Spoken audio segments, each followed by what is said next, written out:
What's up? What's up? What's up?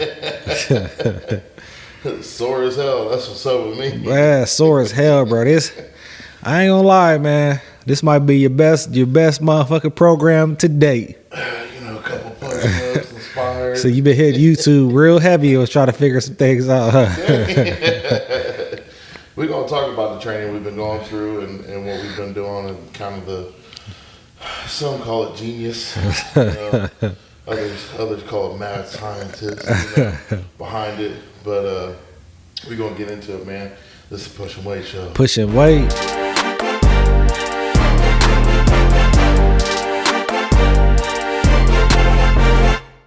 Hey, first off, I just want to say, these T-Move shoes, oh, y'all can't see them. Man, y'all see the bottom of them. You can't lift your leg up that far. Got them tight ass Michael Jackson jeans on. I got these shoes on. I've never been like a tennis shoe guy. Yeah. But I think, you told me earlier when I walked in that I was looking good. Oh, hell. But, I wore these Friday to the game. Yeah, to the game. Yeah, walking on paper. Man. But, hey, I paid $586 for it. Hey, $586 On the old T-Move. As far like I don't know what comfortability is because I ain't got them on, but as far as like style, they look decent. I like them. Yeah, something like. No, I like them because you had like a black pair a minute ago, didn't you, or a red pair? I guess those are Amazon. Okay. I got those from Amazon. Blue, gray, and then I got these and then some high top ones that are like white and orange. Yeah. But comfortability wise, as soon as I put them on and stood up, I was like, okay, these ain't too bad. And then I took a step and they flattened out quick. I was like, oh yeah, these are just gonna be. These are like my high heels. Yeah, these are my high heel. Hey, for comfortability. Yeah, no, they don't look bad though. They look nice. So I thought there was some when you first had walked up. I thought there was some J's at first when you first walked up. I'm like, I had just seen a post. I got tape on. I had just seen a post where it said the new generation. So the Air Force One. Oh yes, I seen that. So then the first comment was like, "Bet start selling them for $40." Man, on that, bro. When I was a kid, bro, Air Force Ones was like $79.99, bro. Like what, 100 now? Yeah, it's like I think they like like 110, 109 or something like that. Well, that's like New Balance or Starter. Yeah. Like back in the day, if you was wearing New Balance, you was the poor kid on the block. Yeah. Now. My girl was like, I want these pair of New Balance shoes. Yeah. I'm like, okay. I was thinking, well, 20, 30. Man, hell no. Hell no. $89. I'm about to say, you gonna New Balance. Yeah, you gonna spend $100. Because, so I was reading an article. This was a couple years ago, actually. They said, now people want to be more like athletic luxury. It's like the new look. So you had like the whole True Religion, the Affliction and all that, what was that, like 2012, 15, you know what I'm saying, stuff like that. 17. So about 17. Yeah, all the way to 17. So then they started coming out with like the people started wearing like more of the Nike Techs and the sweatsuits and the, you know what I'm saying? And they said it was people want to be athletic luxury. Okay. That wasn't the exact term they used, but it used something like that. You wore them American Fighter shirts. Nah, hell no. I'm just playing. I know you was more of an Ed Hardy. No, all right. I did have a couple of little Ed Hardys back in the day, you feel me? But, hey. With the juicy pants. Nah, hell no. Why you keep saying juicy pants? You must got a pair of juicy pants at the crib with the rhinestones on the booty. It just keeps coming up. You keep saying juicy pants, man. Hey, yeah, I think you got some juicy pants at the crib. That's just what I call my yoga pants, man. Man, hey, god damn it. I keep seeing that same meme pop up about them juicy pants and the baby fat. What it say? Or fat baby. Baby fat. He said fat baby. But it just keeps saying like, don't lie, you had a pair of these in the closet. I told you my wife had a baby fat coat and I think a baby fat book bag when we was in school. Nah, I couldn't fit into anything like that. You know what's funny? Fam, baby fat was for girls. You're supposed to be wearing Fat Farm. I bet you couldn't fit. I bet you couldn't fit in nothing like that. You was the only guy rocking a baby fat jacket. It was tight on my arms. No, you know what's funny? We was talking about having Jordan on today, and we're gonna do that next week. But so I told Royce, I was like, I gotta go. I'm going to shoot a show, and he said, "What guns?" I said, "No." I said, "Dad's on YouTube." Yeah. And he said, "I want to see." So I took him out to the living room and turned on one of our episodes. Jordan's episode popped up, and I was looking. I was like, "Holy shit, that was a kid, like skinny, like just in a year." Yeah. From that episode to now, I'm like, man, that was crazy. It might not. Has it been a year? It's been about a year because we got the gym opened it last August. So, his episode. Less than a year. No, his episode was like wintertime last year. It was like December. So creeping up on a year. Yeah. It's crazy. So I'm in a 3X. I've been in a 3X shirt probably about 2 years now. I mean, you just started wearing 3X. You was supposed to be in a 3X shirt about 5 years ago. I was wearing a 2X, but every time I raised my hands, my belly would show. Man, it look like you got a trainer bra. Not the bra. Not to bring out my bra. But no, I feel like I was looking at him, and then I was looking at like Mason had posted something, Lester had posted something, and Jared. But Mason had made the comment last week. He's like, he was looking at old videos, and he goes, and then he was looking at the video that he had posted last week of him benching, and he's like, you know what's crazy is like now you look in the gym and it's just a bunch of jacked guys now. Like whereas in the beginning it was a bunch of guys just kind of working out. Yeah. Led by one big jack dude. Man, who's Jack? And now everybody's got a body to him. Yeah, I'm gonna tell you who looked at kind of Jack. I mean, he be there all the time, but I ain't really pay attention. Brennan.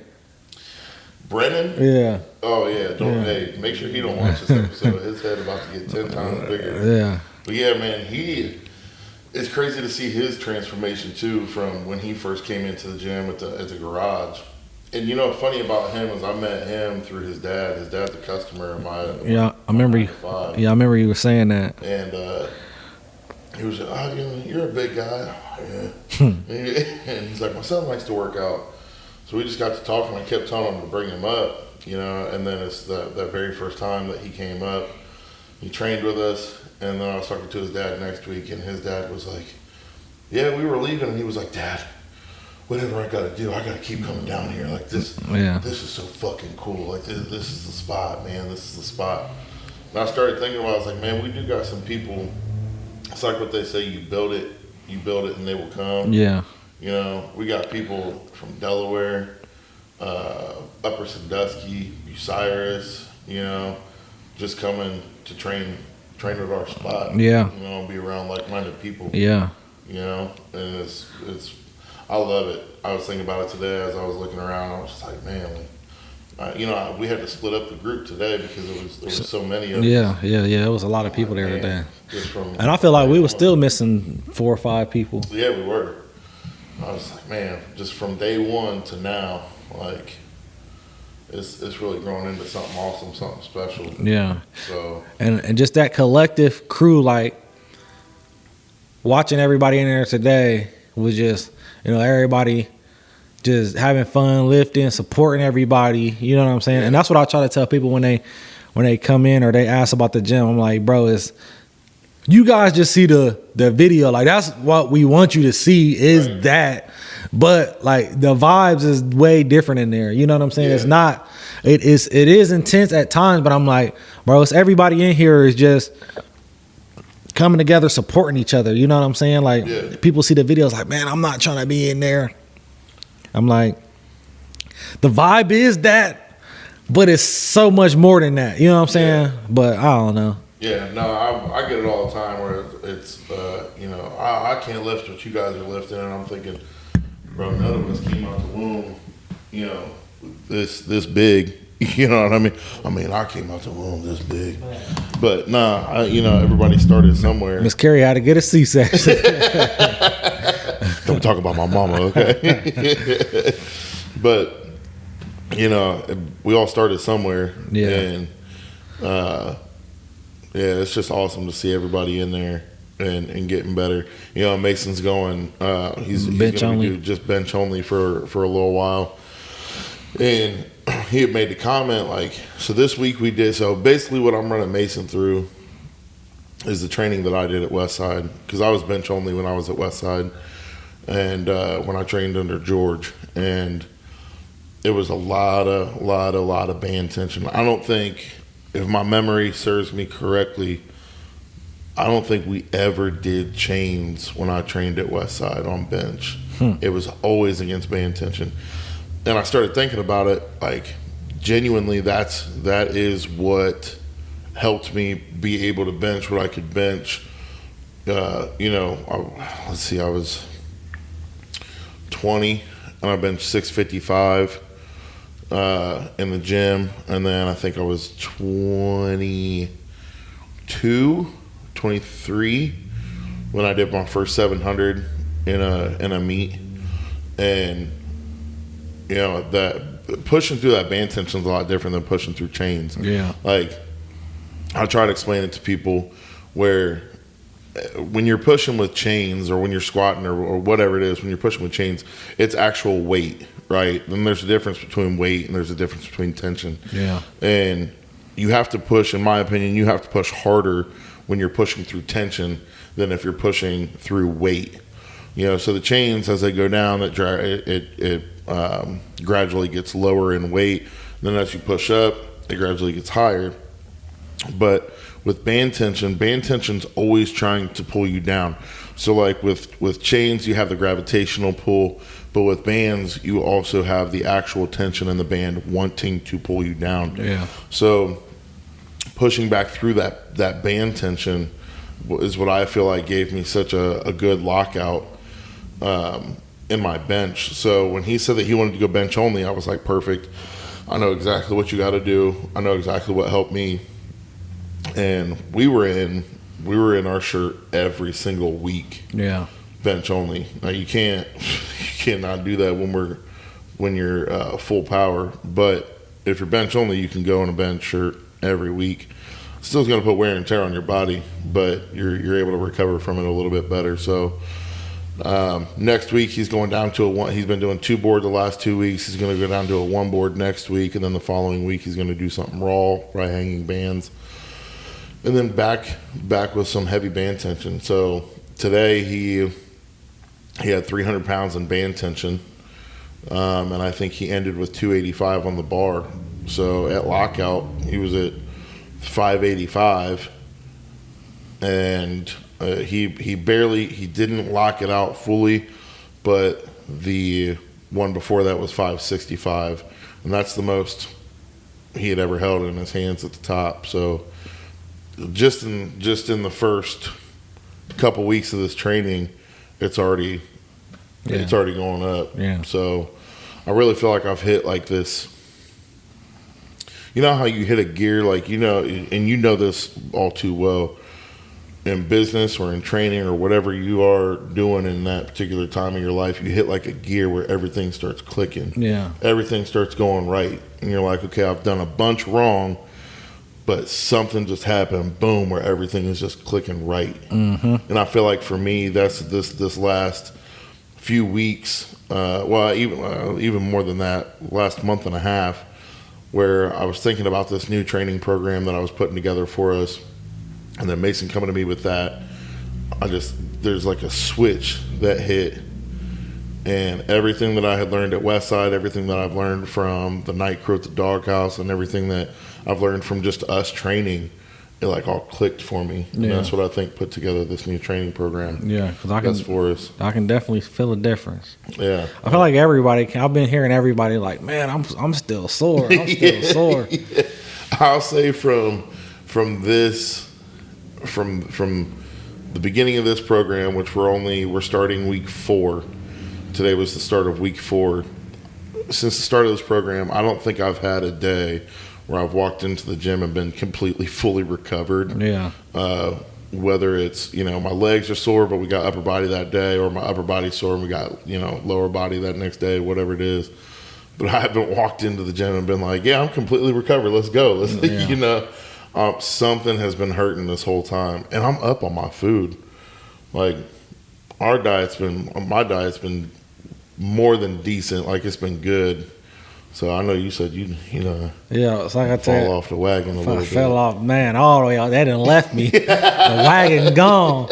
So I was on like fell off the wagon and broke his leg. Man, I was on like the Factor, so I ordered the Factor meals.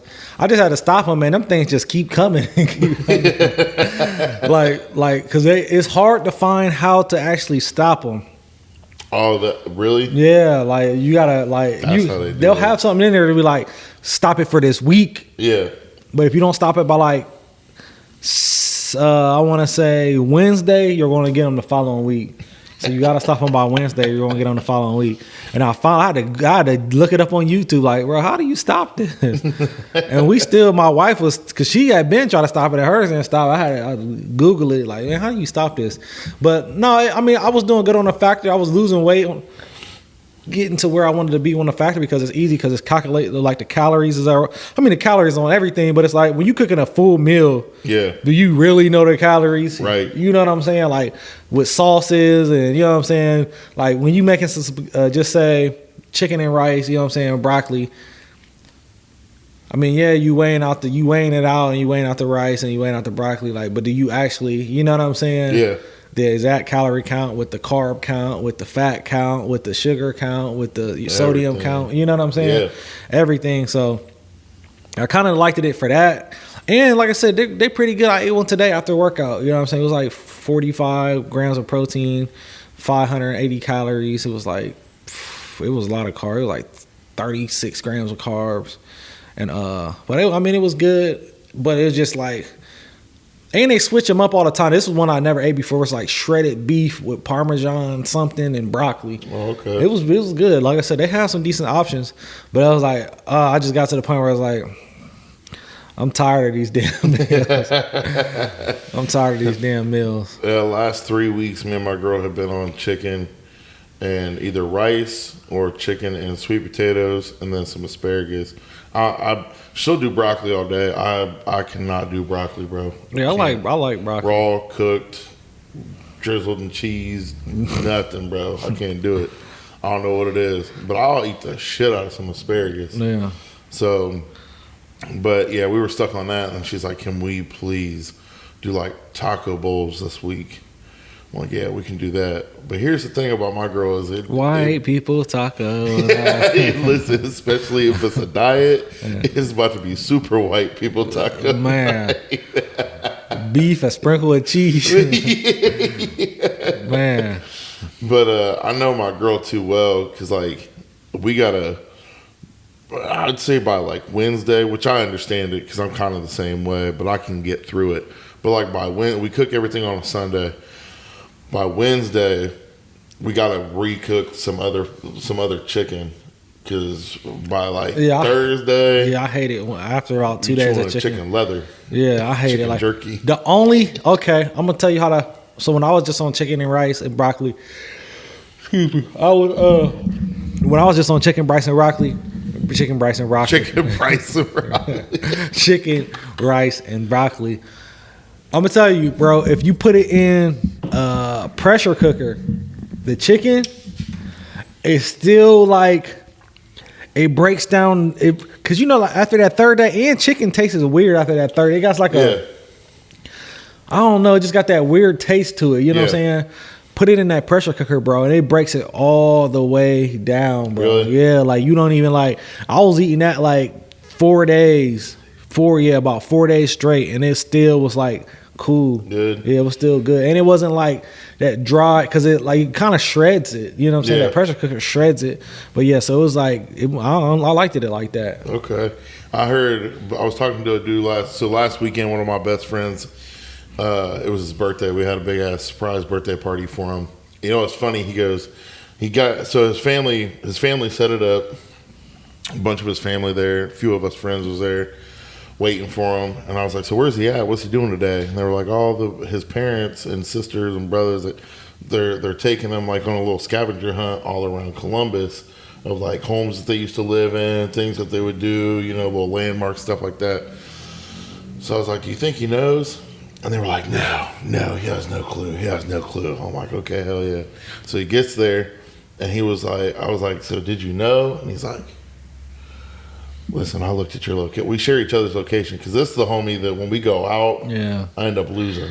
Yeah. So like, I was like, one of the last times we went out, I was like, give me your damn location because the last couple times we went out, we would leave the club and be like, where the fuck is bro? Where's Cody? Where? And then we're like, I don't know. And then he'd be walking down the street like, where were you at? Like, I went down the street to such and such bar. Like, bro, you gotta tell somebody you fucked up. Yeah. So he was like, he's like looking around. He's like, I only knew because I looked at your location. I saw you was on 315 headed this way. I'm like, damn, okay. Yeah, you blew the surprise. I blew the surprise. I didn't even think about it. But one of his friends there, he's about to do a bodybuilding show. And we were talking, you know, just about meal prepping and everything. And he goes, what I do is, he's like, I make a month's worth of meals in one day. Damn. I said, how do you do that?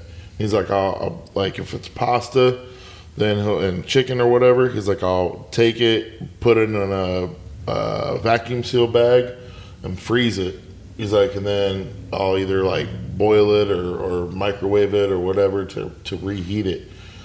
And I'm like, bro, I don't think I could do that. Man. I could not do that.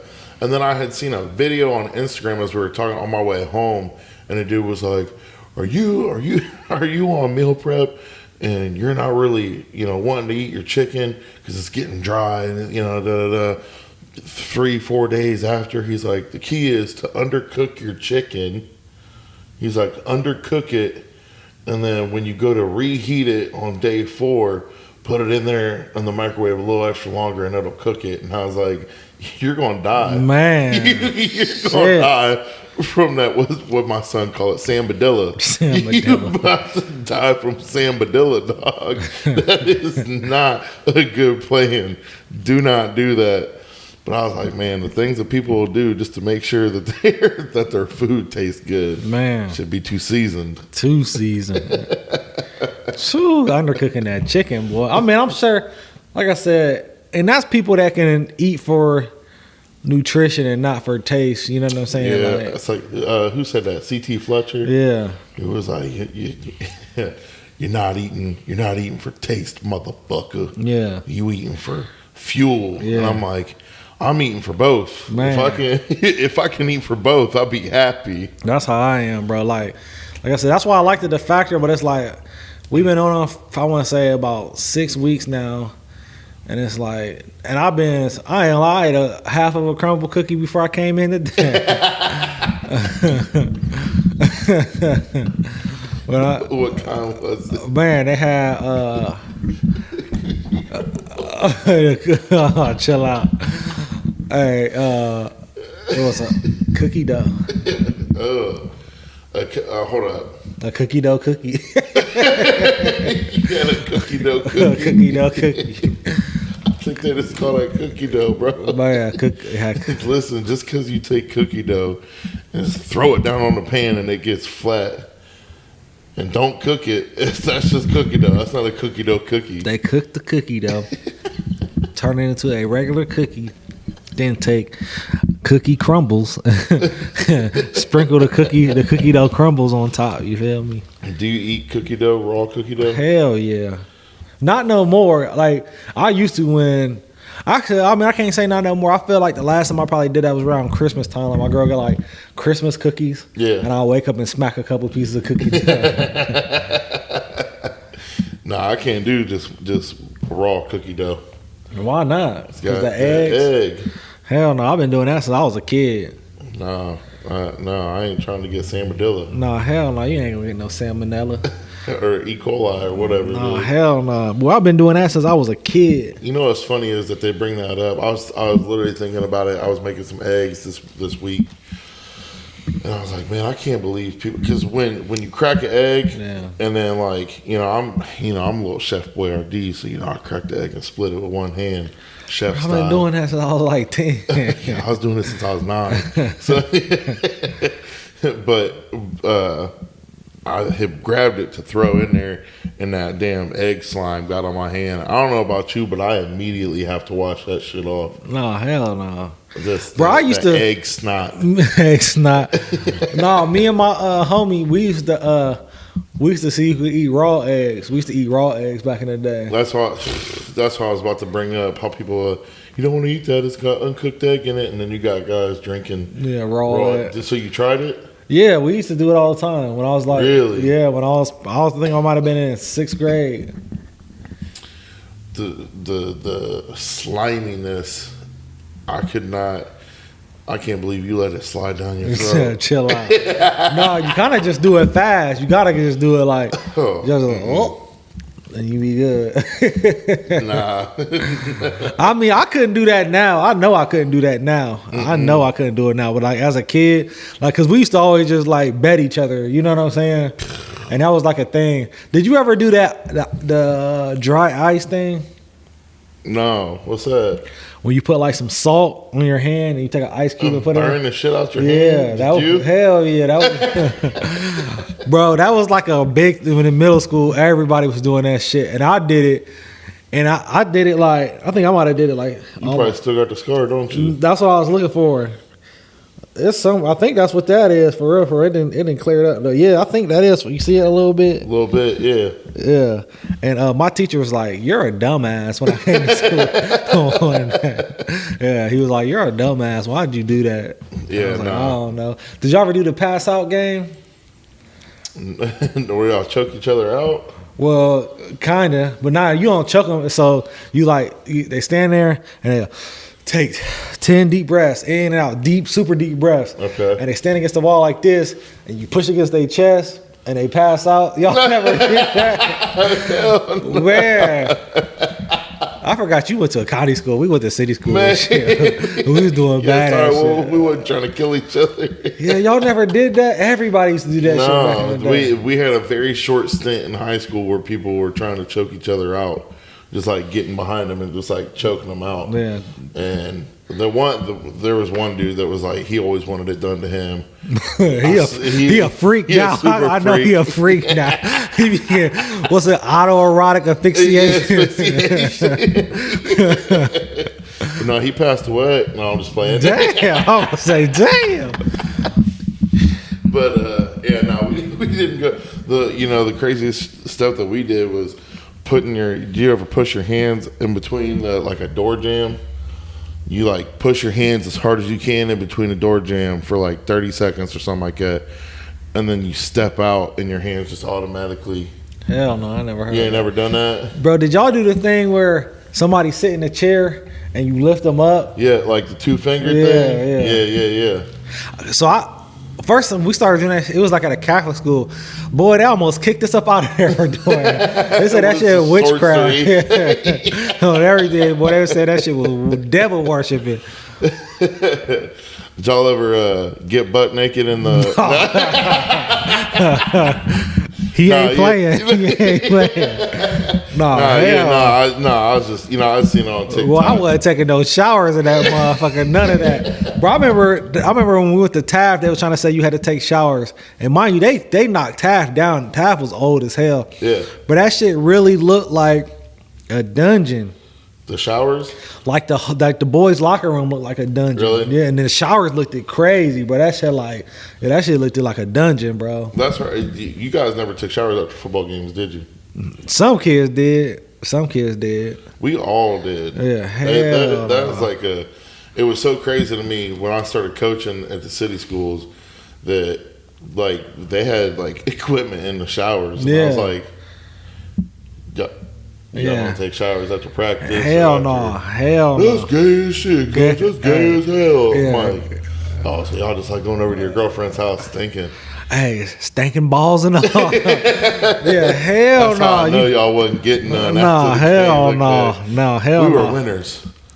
So we got that victory. Man, y'all had hell no. Sorry, Mom. No, hell no. We ain't take no showers. I didn't realize that was a city school thing until I went to, like I said, I went to the Catholic school, and all them took showers. Yeah. Like after practice and everything. Like what the hell? Yeah. We had our own towels and everything. Yeah, that shit was. We would take our towels from home. Yeah, I'm like hell no. Shampoo. Nah, I was like, y'all liquid wear soap. Yeah, y'all drop in there soap on a rope. We wasn't no soap on a rope. Yeah, bro. I didn't realize, like I said, now that you said y'all did too, and I think Kingston and like the coach was in there when the thing, and I always felt weird. Like he was in there, like and the boys take showers, so make sure the soap after games and practice. And I'm like, what the heck? It had made me feel weird because I'm like, why is he in here talking about these boys taking a shower? Yeah. I'm like, what the heck? Yeah. I'll say this: our coaches never came in after practice. Yeah. And then after a game, like obviously they would come in right after, talk to us, and then say hit the showers, and then they would go and they would close the door and get down the hallway to their office. So they were very strict on that. Like they was never in there when we were showering, but. Yeah, I guess that must be a county school thing. Hell no, boy. That was number one rule. You better not jump in that motherfucking shower. You better not jump in that shower. What you gonna do? Jump me while I'm naked in here? That make y'all gayer than me. No, I don't know. I never seen nobody jump in the shower, so I don't know. Yeah, I don't know. Oh, I had in my locker, man. I had everything. Like I had protein powder in there, shaker. Like my football locker was like damn near a second home for like I said. I had soap, shampoo, towels, extra clothes, protein. Like I was always trying to. Which from freshman year to sophomore year, I went from. I was like 175, 180 pounds leaving my freshman year, and then sophomore year I came in like 220. Damn. Yeah, I'm not going to say all of it was muscle. It sure as shit was not. Yeah. But I was drinking that Mass Triple X. I think when you and I first started talking, I told you to go get some Mass Triple X for Kingston by GNC. And it was a big weight gainer. I was drinking 2 of those a day. And then good old Tyson chicken strips for my snack. And then whatever mom cooked. Whatever mom and dad cooked. But yeah, I was trying to just eat as much as I could. Because I knew I had to be bigger. If I was going to play on the line, like I knew I had to be bigger. I started my freshman year at nose guard. But we were 1-9. So it didn't matter if I was down there or not. We was getting blown up, man. But I knew I had to get bigger, so yeah, I just started drinking them shakes, man. 2 of them a day, some casein protein before bed. I was doing everything I could. I was watching. What's crazy? You talking about drinking eggs? So I wasn't watching it. My girl was watching. Love is Blind. What's that, a show or a movie? It might be a show. I don't know. I wasn't paying no attention to it. You was on the bed like this, feet on your stomach, feet dangling. I don't even know why Jordan and Megan are together. But that one dude, Jordan, the couple minutes that I did watch of it, that one dude, Jordan, it was funny because after the pods, then they go they go on a little vacation and then they live together as like a trial before they get married. They're supposed to get married, and he was like, "This is what I do to get my protein," and he took a bag out of the fridge with a plain cooked chicken breast, threw it into a blender, poured water over it, took a packet of Crystal Light, threw it in the blender, blended it all up, and then drank it. Bro, I about got sick watching that. I ain't gonna lie. I seen that's your boy. I mean, I'm sure more than your boy Rich Piana used to do that, but I seen him put like chicken in the blender and protein There's a lot. I need a lot of protein in my day. I need about. You got a bunch of Need for Speed. Man, that's a busy ass corner. A bunch of people out here, Paul Walker. But I need about 300 grams of protein in a day. Never in my mind did it occur to me like, oh, I'm down 50 grams for the day. I'm not really hungry, so I'll just blend up this chicken breast. Yeah.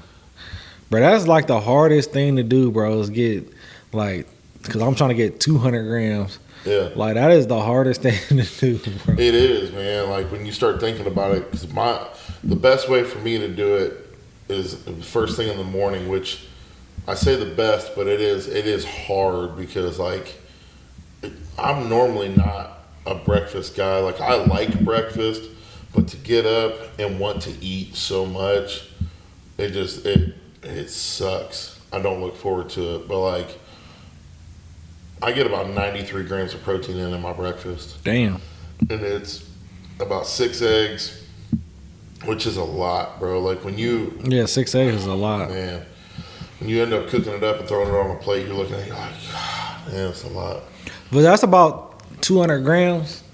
So eggs is 6 grams per egg. So I got No, I meant like weight. Like if you weighing out like... Oh, weighing out eggs? Yeah. I ain't never done it like so that. So I was on a diet where I had to eat... Well, it was like 200 grams of egg whites. And I think it was like 5 or 6 eggs. Was it? Yeah. That's a lot. It's a lot of eggs. So we ended up... So I'll have that, and then I got the Kodiak protein oatmeal. So that's like 12, sometimes 20 grams. But then I don't like oatmeal. It's a texture thing for me. Yeah. So I got the protein granola, and I'll take like a big ass handful and throw it in the bowl with it, so every bite has some crunch to it. Yeah. And that's like 14 grams of protein. So oatmeal, you're looking at like 28 to 30 some grams of protein in an oatmeal, and then a shake that I do with milk. So the milk, 16 grams of protein. Plus a scoop, that's 25 grams of protein, and then maybe I'll even like if I really want a bagel, I found some protein bagels. You like bagels? Yeah, I like bagels, bro. I just seen a meme that said, "If you like bagels, I know your veins be busting off the side of your head." But I do the protein bagels, and those got. The one's got 10, and then another brand has 17. Okay. But yeah, when I get done eating all of that, and then finish off my shake, I'm sitting there like, dang, dude, like it was rough. Yeah. Like, and then I'm not hungry until 1 o'clock. You know, I know you 8 o'clock in the morning. I know you blowing down the toilet at work. You know. Hey, not with too much information, but my boss is like, you shit more than anybody I know. You got something wrong with you. I'm like, bro, when you're eating this much, this much protein, like, where do you expect it to go? Yeah.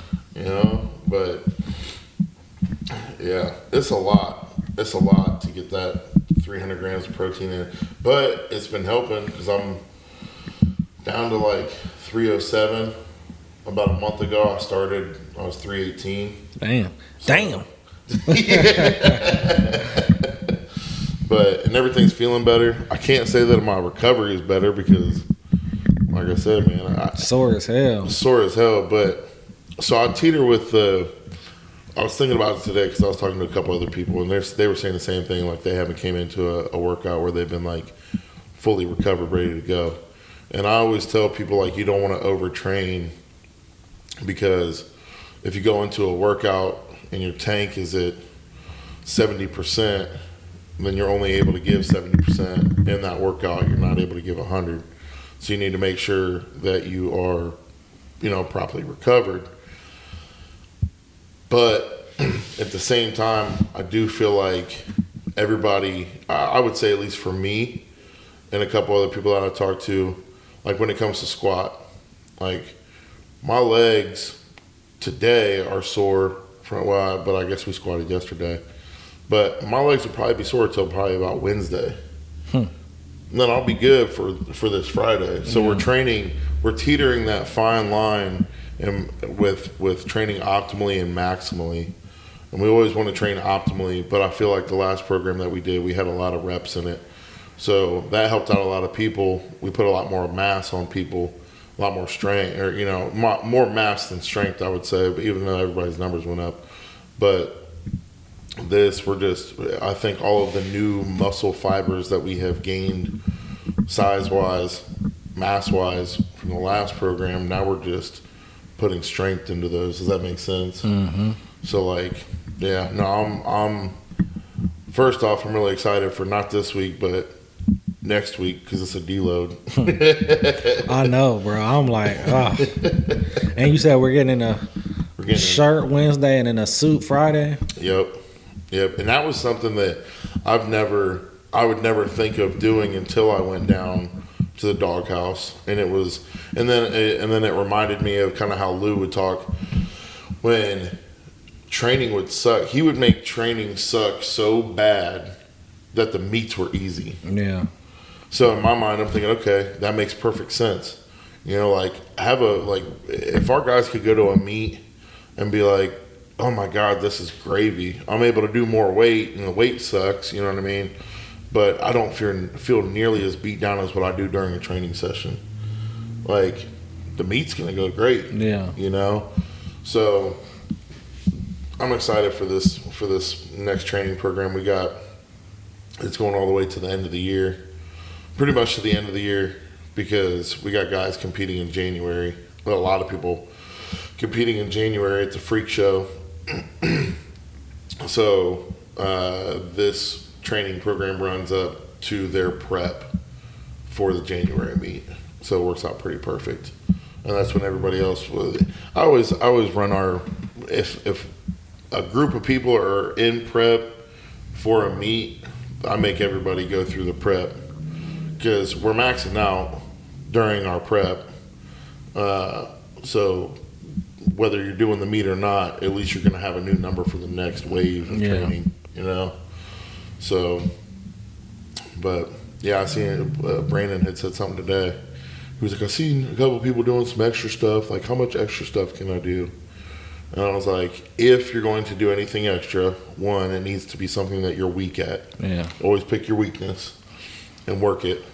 And I said, and if you're going to do that, make sure it's only like 2 exercises, because a lot of these people that are doing a lot of extra, they're going to end up regretting it come max out day, because it's not going to work out for them. Yeah. And I try not to. I don't want to, and maybe you could help me out with this. I don't have all the answers, and I fully know that, and I'm conscious of that. But I do teeter with the thing of like, bro, just listen to me. Yeah. You know what I'm saying? Like, just do what's on the program, because I promise that alone will work. Yeah. So when we first started, I just thought Jonah was making all this shit. I was like, where he be getting this stuff? He just be making this shit up. And then I had watched Westside and Versus the World. Yeah, Versus the World. And then so I'm like, okay, he ain't making this shit up. It all means something. So then that's when I really bought in. I mean, I had already bought in because I was there. You know what I'm saying? I was coming every day, or every training session. And then when I watched Westside Versus the World, I'm like, okay, this is what they do. Okay, you know what I'm saying? And then that's when we started. This is when we were still in the garage, and we started getting new people, and they were just sitting there fucking around. I'm like, bro, do the program. It works. Like, I went from, I think my first, I want to say 7-8 months went from like 185 max to like I think I hit 325 within Yeah. like 6-7 months. You know what I'm saying? And it's like squat. I mean, I always had like decent squat, but it just not squatting for 15 years. Yeah. Went from like maybe like 3 something to like 595, and same with deadlift. You know what I'm saying? Yeah. Like almost smacking 600. So it's like, listen to the program, bro. It works. Everybody in here's numbers that went up. You know what I'm saying? Just listen to the program. Yeah. Yeah, and everybody's got their own weaknesses and stuff, and it is hard to. I mean, I have been hitting the guns a little heavy lately, but you know what I'm saying? Other than that, I just do the program. Yeah, that is one of your weaknesses. Wow, these some goddamn bazookas. Oh, man, I saw you blowing up your t-shirt like SpongeBob. No, I was trying to cool the guns off, man. It was getting kind of hot out. Trying to cool them off. Hey, it was like putting a hot ass hot pocket in your mouth. That first bite, you got to do the cool down. Yeah, I always tell people, man, if you got weaknesses that need addressed, you know, it's I'm not going to say hard to write a program for 20 people, you know, but I'm not going to be able to, you know, everybody's got different weaknesses. Yeah. So it's not like I'm going to be able to hit every single person's weakness. But throughout the program, the weaknesses will be like touched on. Like I always feel like, yeah. what you feel your biggest weakness is?